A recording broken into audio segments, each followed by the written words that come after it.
El aire en la sala de juntas del piso 50 era tan denso que se podía cortar. Afuera, la Ciudad de México se extendía como una promesa infinita de concreto y luz. Pero dentro de esas paredes de cristal, el único horizonte era el rostro endurecido de Orlando Montemayor. Bruna, sentada frente a él, mantenía una calma que era casi un acto de rebeldía. Los datos en la pantalla detrás de ella eran irrefutables, una radiografía precisa del desastre financiero que se avecinaba si la empresa seguía el capricho de su suegro. Pero en el Imperio Montemayor los datos no importaban, solo importaba la lealtad ciega. Bruna lo sabía, lo había sabido durante años. A sus 32 años era la directora de innovación, la mente silenciosa detrás de cada éxito reciente de la compañía. Vestía un traje sastre color grafito, impecable, pero el broche de plata artesanal en su solapa, una pequeña ave con las alas extendidas, delataba al espíritu libre atrapado en la jaula corporativa. Sus ojos oscuros, normalmente analíticos y serenos, ahora estaban fijos en el hombre que la veía no como un activo, sino como una amenaza. A su lado, su esposo, el hijo de Orlando, mantenía la vista clavada en la mesa de caoba pulida, como si en su reflejo pudiera encontrar el valor que le faltaba. Recordaba las cenas familiares, donde las ideas de ella eran tratadas como pasatiempos curiosos. «Bruna, querida, deja los negocios para nosotros», le había dicho Orlando una vez, con una sonrisa condescendiente, mientras le pasaba la ensalada. Recordaba las noches en que su esposo le pedía que no presionara tanto a su padre, que entendiera su forma de ser. Eran pequeñas grietas, injusticias silenciosas que ella había intentado sellar con paciencia y resultados. Creía que su trabajo hablaría por sí mismo, que su brillantez eventualmente derribaría los muros del nepotismo. Qué ingenua había sido. La rutina que antes le daba seguridad ahora se sentía como un ritual vacío. El café de la mañana en su oficina con vistas panorámicas, las reuniones de estrategia donde sus ideas eran aplaudidas en privado y luego atribuidas a otros en público, los almuerzos silenciosos con su esposo en la cafetería ejecutiva. Todo era parte de una fachada, una obra de teatro donde ella interpretaba el papel de la esposa del hijo del jefe, una mujer inteligente, sí, pero convenientemente inofensiva. Los últimos meses habían sido peores. Orlando había comenzado a excluirla de reuniones clave. Su acceso a ciertos servidores fue revocado sin explicación. Su esposo se volvía cada vez más distante, sus respuestas más cortas, sus hombros permanentemente tensos. Eran señales de advertencia, sirenas silenciosas que ella eligió ignorar o más bien minimizar. «Es solo estrés», se decía a sí misma. «Cuando cerremos esta adquisición, todo volverá a la normalidad». Se aferraba a la esperanza de que podía controlar la situación, de que su competencia sería suficiente para mantener el barco a flote. Pero ahora, en esa sala de juntas helada, la verdad caía con el peso de una guillotina. Orlando no estaba debatiendo, estaba ejecutando. «Tu insubordinación», dijo Orlando, y la palabra resonó en el silencio sepulcral. «Ha puesto en riesgo a esta familia, a esta empresa». Bruna no parpadeó. Sintió el pulso acelerarse en su garganta, pero sus manos permanecieron quietas sobre su cuaderno de notas.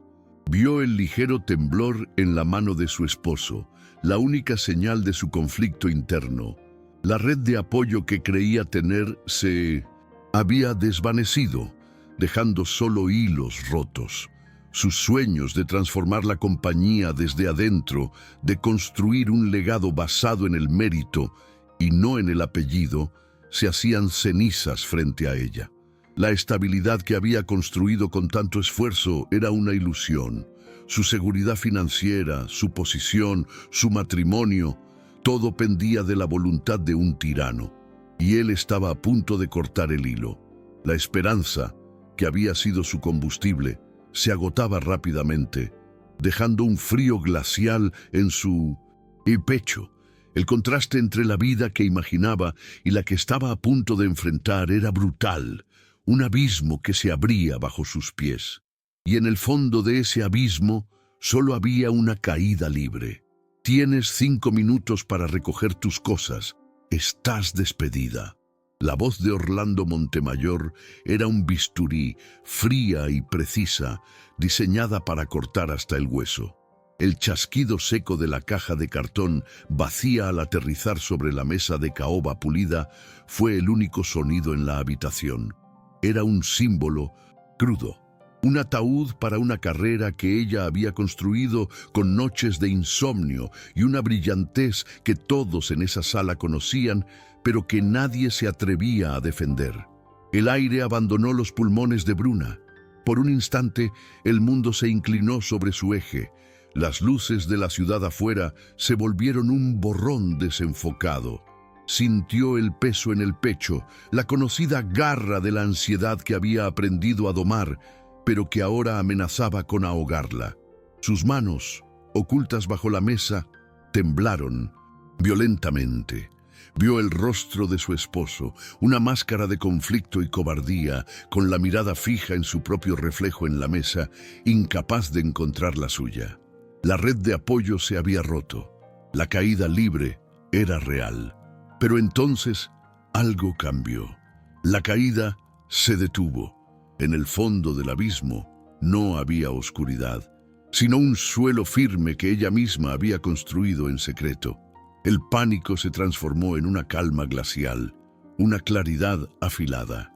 Levantó la vista y sus ojos oscuros se encontraron con los de Orlando. Una sonrisa casi imperceptible, afilada como un diamante, se dibujó en sus labios. «Gracias».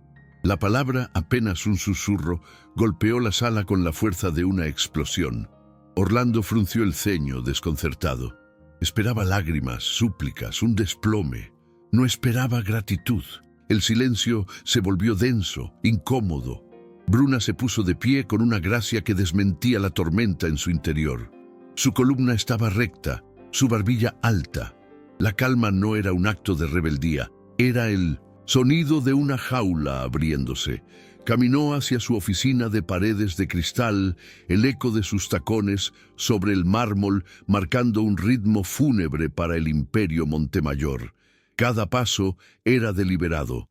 Sentía las miradas de todos sobre su espalda, una mezcla de lástima, miedo y una secreta admiración. Dentro de su oficina, no se detuvo en los premios ni en los reconocimientos. Tomó solo 3 cosas: una foto de su hermana, sonriendo en una playa, un pequeño bonsái que había cuidado durante años, símbolo de paciencia y resiliencia, y su cuaderno de notas personal lleno de ideas que Orlando nunca había entendido. Cuando se dio la vuelta con la pequeña caja en sus manos, se encontró con una escena inesperada. David, el director de ingeniería, un hombre de pocas palabras, pero leal a la visión de Bruna, se había puesto de pie. Sus ojos se encontraron por un segundo, y en ellos Bruna vio un respeto inquebrantable. Sin decir nada, David dejó su tableta sobre la mesa y caminó hacia la puerta. Luego se levantó Sofía, la jefa de marketing, la mujer que había convertido las complejas innovaciones de Bruna en campañas legendarias. La siguió el jefe de logística, y luego otro y otro más.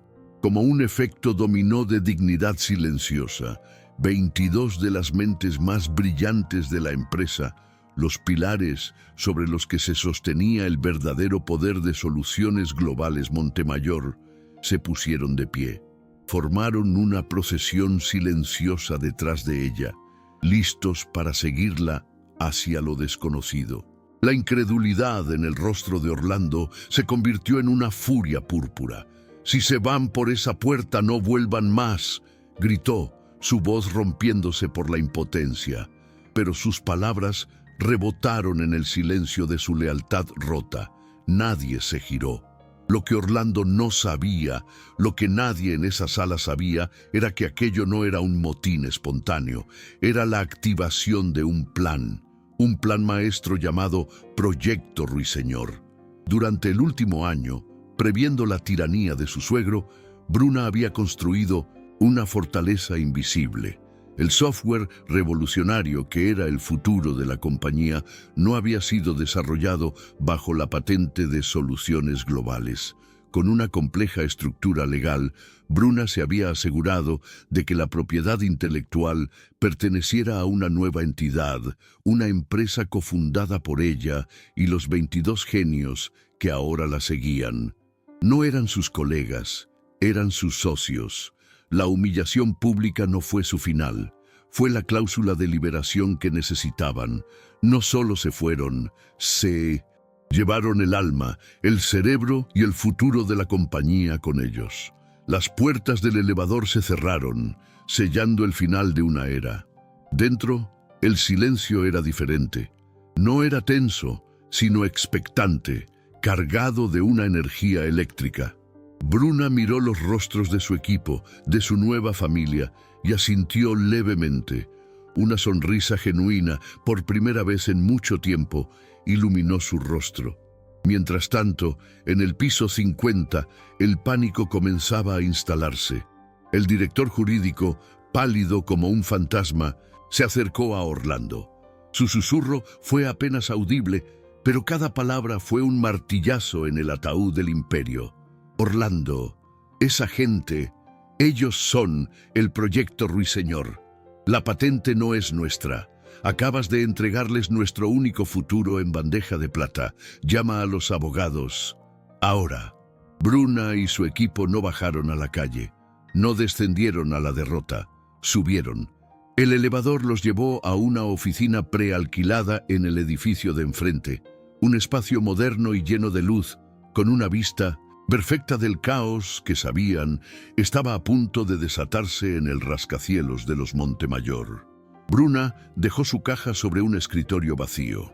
Ya no era la esposa del hijo del jefe, era la CEO. El silencio en la nueva oficina era un lienzo en blanco. A diferencia del silencio opresivo del piso 50, este era un vacío lleno de posibilidades. Un espacio que esperaba ser llenado con el sonido de teclados, conversaciones y el nacimiento de algo nuevo. Olía a pintura fresca y a futuro.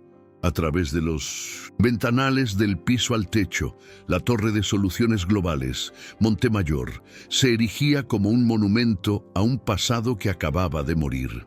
Bruna observó cómo las luces de las oficinas parpadeaban erráticamente, imaginando el pánico que se extendía como un veneno por sus venas corporativas.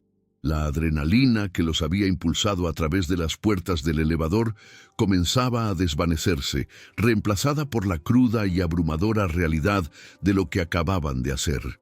22 personas habían dejado sus carreras, su seguridad, su estabilidad, por seguirla a ella. Vio a Sofía, la genio del marketing, mordiéndose la uña del pulgar, una costumbre que solo aparecía bajo estrés extremo. Vio a David, el ingeniero principal, mirando su teléfono como si esperara una llamada que lo despertara de un sueño. Eran los rostros del coraje, pero también los del miedo. Un miedo que era un eco del suyo. Bruna, la voz de Sofía fue la primera en romper el hechizo, suave pero cargada con el peso de la pregunta que todos tenían en la mente. ¿Y ahora qué? La pregunta flotó en el aire. Por un segundo, Bruna sintió el vértigo de la caída libre de nuevo. La responsabilidad la golpeó como una ola helada. Tenía sus ahorros, pero muchos de ellos vivían al día. Tenían la propiedad intelectual, sí, pero una patente no paga las hipotecas. Se giró hacia la pequeña caja de cartón que había dejado en un escritorio. Sus ojos se posaron en el bonsái, un árbol diminuto que requería poda constante, paciencia y una visión a largo plazo para mantener su forma y su vida. Respiró hondo. Ella había estado podando y cuidando este plan durante más de un año. Era hora de que floreciera. Se acercó a una de las paredes blancas y tomó un marcador de un paquete recién abierto. Su mano ya no temblaba.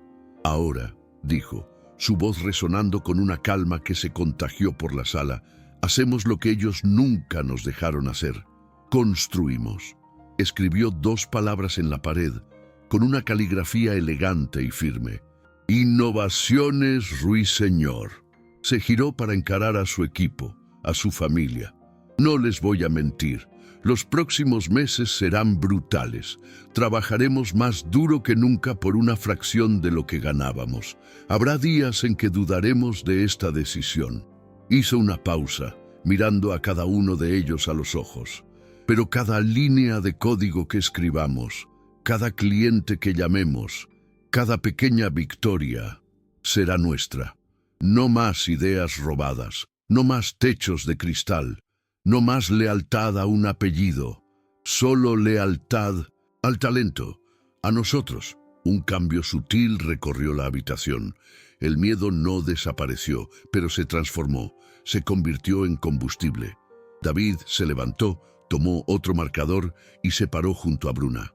El servidor central del proyecto Ruiseñor está encriptado y es independiente. Podemos tener un prototipo funcional para nuevos clientes en 72 horas. Sofía se unió a ellos. Tengo una lista de clientes que odian a Orlando tanto como nosotros. Confían en ti, Bruna. Puedo empezar a hacer llamadas ahora mismo. La energía cambió. El silencio expectante se convirtió en un murmullo de estrategia, en el zumbido de la creación. Las horas pasaron volando. La noche cayó sobre la Ciudad de México, convirtiendo la ventana en un espejo oscuro que reflejaba la escena. Un grupo de rebeldes trazando su revolución en una pared blanca, iluminados por la luz de sus computadoras portátiles. Bruna sintió una punzada de agotamiento, pero era una fatiga satisfactoria, la clase de cansancio que viene después de construir algo con tus propias manos. Fue entonces cuando su teléfono vibró sobre el escritorio. La pantalla se iluminó con un nombre que le oprimió el pecho, el de su esposo. El murmullo en la sala se apagó. Todos sabían quién llamaba. El mundo exterior, el drama personal que había detonado todo, volvía a llamar a su puerta. Deslizó el dedo para contestar, pero no dijo nada. Se acercó a la ventana, dándole la espalda a su equipo. Al otro lado de la línea solo se escuchaba una respiración irregular, cargada de pánico y arrepentimiento. El silencio se estiró, pesado, con años de promesas rotas y la traición final en aquella sala de juntas. Bruna. Su voz era apenas un susurro quebrado. No era una disculpa, no era una explicación, era una pregunta sin palabras. ¿Qué hemos hecho? ¿De qué lado estás ahora? Ella no respondió. Miró su reflejo en el cristal. Detrás de ella, su equipo seguía trabajando, construyendo su futuro compartido. Luego, desvió la mirada hacia la torre de enfrente, un gigante oscuro y moribundo, el imperio de su padre, el legado que él había elegido por encima de ella. Todo quedó claro en ese instante.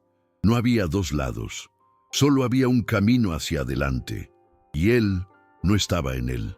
Con un movimiento tranquilo y deliberado, Bruna finalizó la llamada, cortando el último hilo que la ataba a su antigua vida. El silencio que siguió ya no era una pregunta, era una respuesta. El clic del teléfono al colgar fue un sonido de una finalidad absoluta. No fue un acto de ira, sino de cirugía, la extirpación de un tumor que había crecido en su vida durante años. Bruna se quedó de espaldas a su equipo por un momento más, observando su propio reflejo superpuesto a las luces de la ciudad. Vio a una mujer que no reconocía del todo, pero que empezaba a admirar. Cuando se giró, la máscara de calma corporativa se había ido. En su lugar, había una expresión de agotamiento crudo y una determinación de acero. Nadie dijo nada, pero el respeto en la sala se hizo tangible, una fuerza que casi se podía tocar. «Bien», dijo, y su voz, aunque cansada, no vaciló. «Volvamos al trabajo». Las siguientes semanas fueron un borrón de cafeína, pizarras blancas y noches que se fundían con los amaneceres. La oficina, antes un espacio vacío y anónimo, comenzó a adquirir una personalidad propia, caótica y vibrante. Cajas de pizza se apilaban en una esquina. Tazas de café olvidadas formaban constelaciones sobre los escritorios y las paredes blancas se convirtieron en un lienzo para diagramas de flujo, líneas de código y notas adhesivas de colores brillantes. El glamour del piso 50 fue reemplazado por la cruda realidad de una startup. Trabajaban en mesas plegables, el internet a veces fallaba y el almuerzo consistía en lo que Sofía lograba negociar con el restaurante de la esquina. El dinero era una soga que se apretaba lentamente. Bruna había invertido hasta el último centavo de sus ahorros personales para asegurar el alquiler y el equipo básico. Cada noche revisaba las finanzas con una ansiedad fría que se instalaba en la boca de su estómago. Veía el peso en los hombros de su equipo. Vio a David, su ingeniero jefe, mirando una foto de sus hijos en su teléfono con una expresión de duda. Una noche, él se le acercó mientras ella limpiaba la cafetera. «¿Crees que lo lograremos, Bruna?», preguntó en voz baja, para que nadie más lo oyera. «Dejé un sueldo de 6 cifras. Mi esposa está asustada». Bruna dejó de limpiar y lo miró directamente a los ojos. No le ofreció falsas promesas. «No lo sé, David», admitió con una honestidad brutal. «Pero sé esto. Cada línea de código que escribes aquí te pertenece. Cada éxito es tuyo. Allá arriba solo éramos empleados bien pagados. Aquí somos dueños de nuestro destino, y yo apuesto por nosotros cada vez». La conversación fue un punto de inflexión. La honestidad de Bruna, su vulnerabilidad compartida, fortaleció la resolución del equipo. No luchaban por una jefa, luchaban junto a una líder. El primer gran avance llegó de la manera más inesperada. Sofía había estado llamando a clientes potenciales sin descanso, enfrentándose a la cautela y al escepticismo.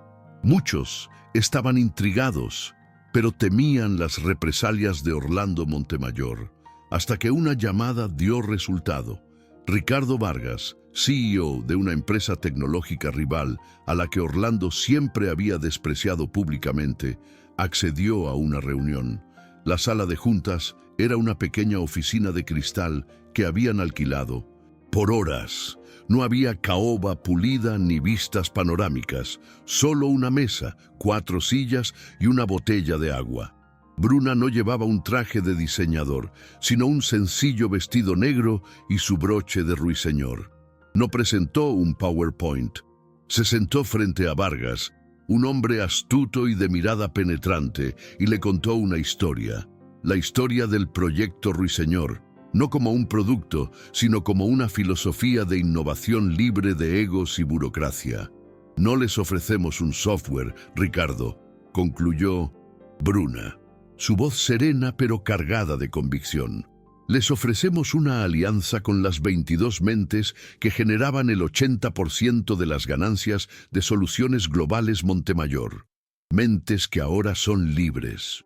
Vargas se reclinó en su silla, una lenta sonrisa extendiéndose por su rostro. «Orlando debe estar arrancándose el cabello», dijo, casi para sí mismo. Luego se inclinó hacia adelante. «He estado esperando años para que alguien le diera una lección a ese viejo dinosaurio. No me interesa el software, me interesa la gente que lo hace. Tienen un trato». El apretón de manos fue firme. La victoria fue silenciosa. Cuando Bruna y Sofía regresaron a la oficina, no hubo gritos ni celebraciones ruidosas. Bruna simplemente se paró en medio de la sala y dijo: «Lo tenemos nuestro primer contrato». Un suspiro colectivo recorrió el lugar, una liberación de tensión que había estado acumulándose durante semanas. Esa noche, por primera vez, todos se fueron a casa a una hora decente. El correo del banco llegó un martes por la mañana. Asunto: notificación de transferencia electrónica. Era el primer pago de Vargas, una cifra con suficientes ceros para darles aire para respirar durante 6 meses. Bruna abrió el portal bancario y con manos que temblaban ligeramente, no por miedo, sino por la magnitud del momento, autorizó la primera nómina de Innovaciones Ruiseñor. Cada miembro del equipo recibió una notificación en su teléfono. Era menos de lo que ganaban antes, pero significaba infinitamente más. Era el sonido de la independencia, la prueba tangible de que su salto al vacío no había sido en vano. Poco a poco, las mesas plegables fueron reemplazadas por escritorios ergonómicos. Contrataron a 2 jóvenes programadores brillantes. La cafetera barata fue sustituida por una máquina de espresso que se convirtió en el corazón social de la oficina. Una noche, meses después, Bruna se quedó trabajando hasta tarde. La oficina estaba en silencio, a excepción del zumbido de los servidores. Se acercó a la ventana y miró hacia el otro lado de la calle. La Torre Montemayor seguía allí, imponente, pero algo había cambiado. Ya no era un monolito de opresión, un recordatorio de su humillación. Ahora era solo un edificio más en el vasto horizonte de la ciudad. Un capítulo cerrado. Se tocó el pequeño broche de plata en su solapa. El ruiseñor no solo había escapado de la jaula, había aprendido a construir su propio nido y desde allí finalmente había encontrado su propia canción. Comenta de qué país estás viendo este video y si quieres oír más historias de coraje y renacimiento, suscríbete al canal. El olor a café recién hecho y el murmullo constante de teclados se habían convertido en la banda sonora de Innovaciones Ruiseñor. 6 meses después del éxodo, la oficina ya no se sentía como un refugio temporal, sino como un hogar. Las paredes blancas estaban cubiertas de ecuaciones, cronogramas y fotos del equipo celebrando pequeñas victorias. El lanzamiento de la beta, el primer cheque, el día que compraron una planta de ficus a la que bautizaron Orlando. Bruna observaba a su equipo desde la puerta de su modesta oficina de cristal. Reían, debatían, creaban. No había miedo en sus rostros, solo la intensidad de quienes son dueños de su propio trabajo. Era un ecosistema de respeto, no de poder. Y ella era el centro gravitacional que lo mantenía todo unido. La rutina se rompió una mañana de martes con la llegada de un sobre grueso y rígido, entregado por un mensajero. No tenía remitente, solo el sello de un prestigioso bufete de abogados. Bruna supo de inmediato lo que era. Lo llevó a su oficina, cerró la puerta y lo abrió con un pulso extrañamente tranquilo. Dentro, el lenguaje frío y legalista de los papeles de divorcio detallaba la disolución de un matrimonio que había muerto mucho antes, en aquella sala de juntas del piso 50. No sintió dolor. Sintió el clic final de una cerradura abriéndose. La última cadena que la ataba a la familia Montemayor se estaba disolviendo en tinta sobre papel. Recordó una noche, años atrás, cuando le había mostrado a su esposo los planos de un pequeño taller de cerámica que soñaba con abrir. Él había sonreído con condescendencia. Es un lindo hobby, amor, pero concéntrate en ayudar a mi padre. Ahí está nuestro futuro. Nuestro futuro. La palabra resonó en su mente con una ironía amarga. Su futuro nunca había estado allí. Siempre había sido una pieza prestada en el tablero de ajedrez de otra persona.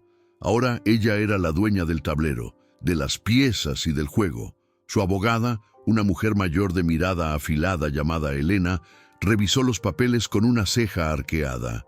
No piden nada contencioso, solo quieren que renuncies a cualquier reclamación futura sobre el patrimonio Montemayor. A cambio, te ofrecen, bueno, prácticamente nada. Es un insulto. Bruna se encogió de hombros. No quiero su dinero, Elena. Nunca lo quise. Solo quiero mi apellido de soltera y mi libertad. Firma lo que sea necesario para que esto termine rápido. Elena la miró por encima de sus gafas, una extraña mezcla de sorpresa y admiración en sus ojos. En 30 años de litigios de divorcio, nunca he visto a nadie tan dispuesta a irse con tan poco. Al contrario, respondió Bruna, una leve sonrisa dibujándose en sus labios. Me voy con todo lo que importa.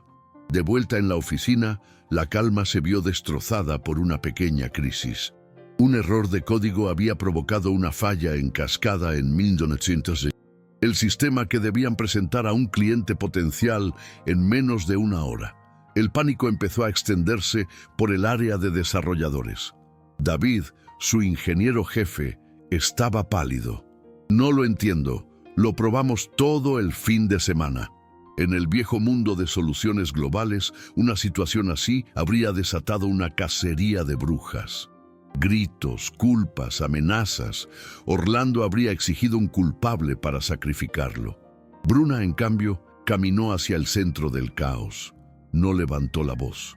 Simplemente puso una mano en el hombro de David.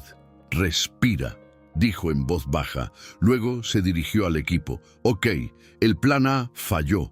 ¿Cuál es el plan B? Siempre tenemos un plan B».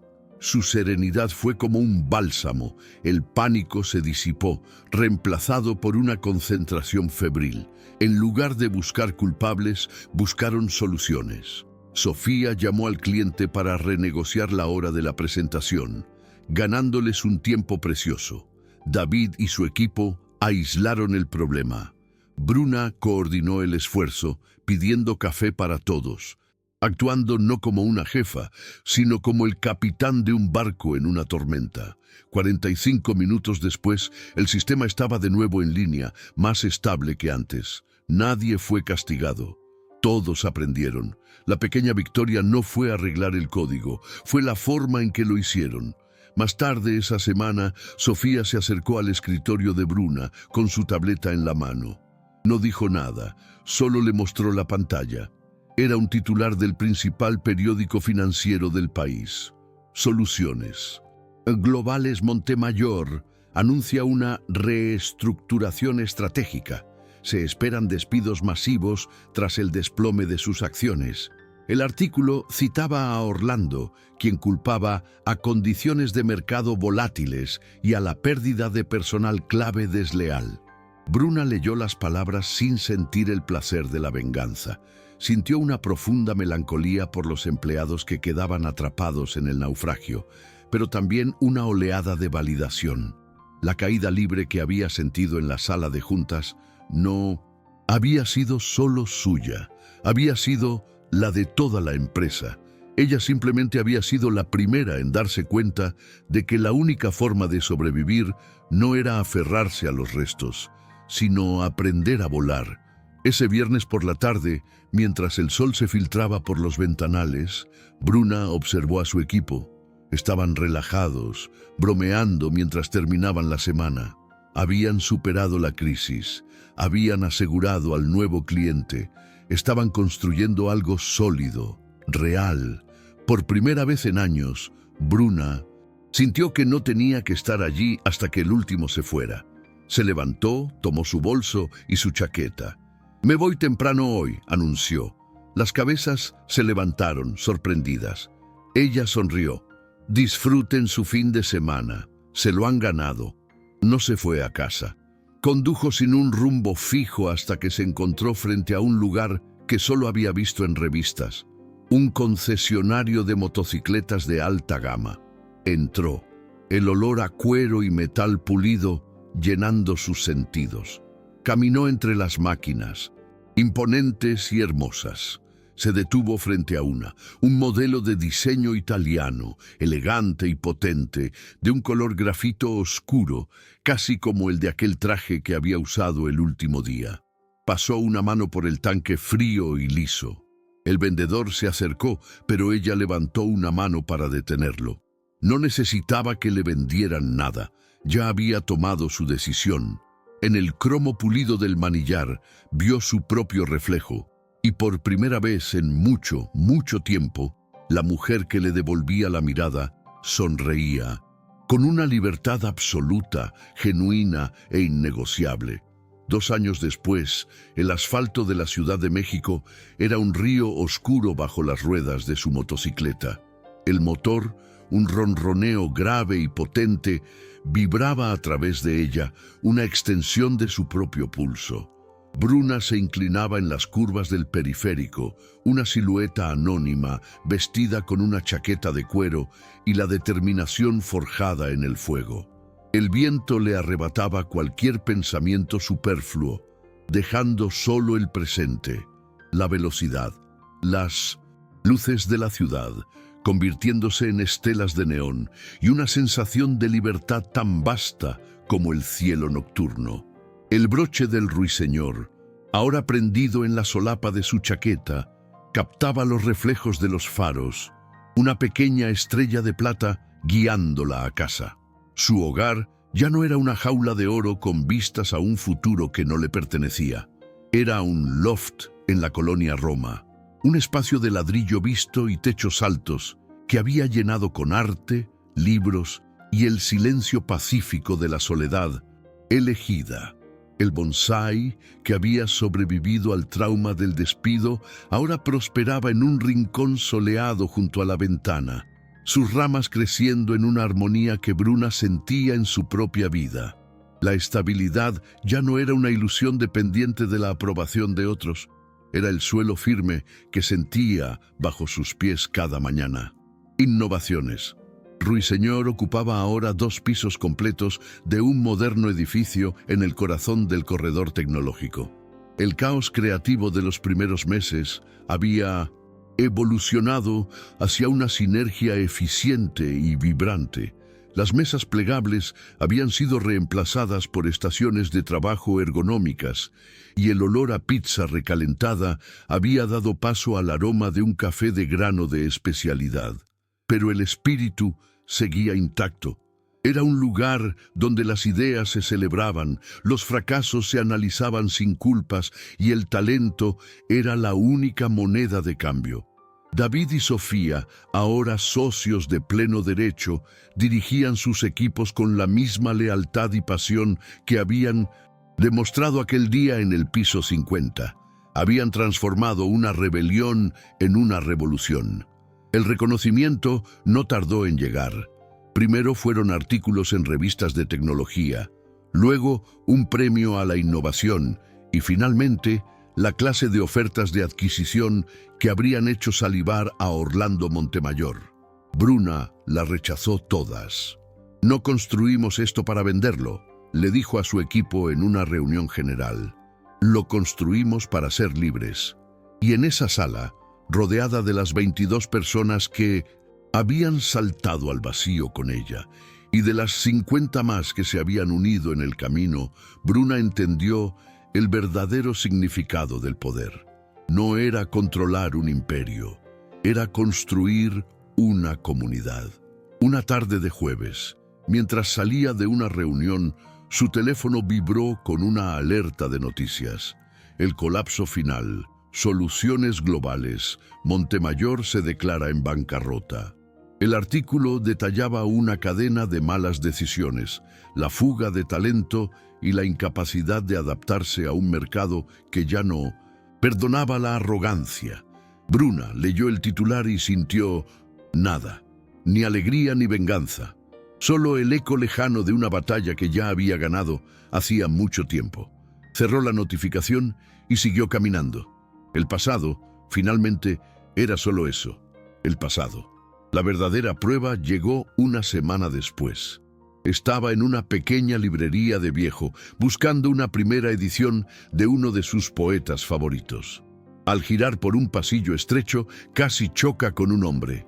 Sus ojos se encontraron por una fracción de segundo que se sintió como una eternidad. Era él, su ex esposo. Parecía más viejo, más delgado. El traje de diseñador no podía ocultar la derrota en sus hombros. En sus ojos, Bruna vio un torbellino de emociones. Sorpresa, vergüenza, un destello de anhelo por lo que habían perdido, por lo que él había permitido que se perdiera. Él abrió la boca para decir algo, quizás una disculpa, quizás una excusa, pero Bruna simplemente le ofreció una leve y serena inclinación de cabeza. No había ira en su mirada, ni siquiera lástima, solo un reconocimiento tranquilo, como el que se le da a un extraño con el que alguna vez se compartió un viaje. Sin decir una palabra, ella continuó su camino hacia el mostrador, pagó su libro y salió de la librería, el sonido de la campanilla de la puerta marcando el punto final definitivo. Esa noche, de pie en su balcón, mirando las luces de la ciudad que una vez la habían intimidado, Bruna comprendió la lección más profunda de su viaje. La humillación en aquella sala de juntas no había sido su final, había sido su nacimiento. La pérdida de su trabajo, de su matrimonio, de la vida que creía querer, no había sido una caída. Había sido una liberación. Le habían quitado todo, sin darse cuenta de que al hacerlo, le estaban devolviendo lo único que importaba, a sí misma. A veces, una vida debe ser demolida hasta sus cimientos para poder reconstruirla sobre un terreno más firme. A veces, el dolor no es un castigo, sino el cincel que esculpe nuestra versión más fuerte. La historia de Bruna no era una fábula de venganza, sino un testimonio del poder silencioso de la resiliencia, un recordatorio de que, incluso cuando la jaula se abre con violencia, el ruiseñor no olvida cómo cantar. Solo necesita encontrar una nueva canción, y la suya, finalmente, sonaba a libertad. Comenta de qué país estás viendo este video, y si quieres oír más historias de coraje y renacimiento, suscríbete al canal.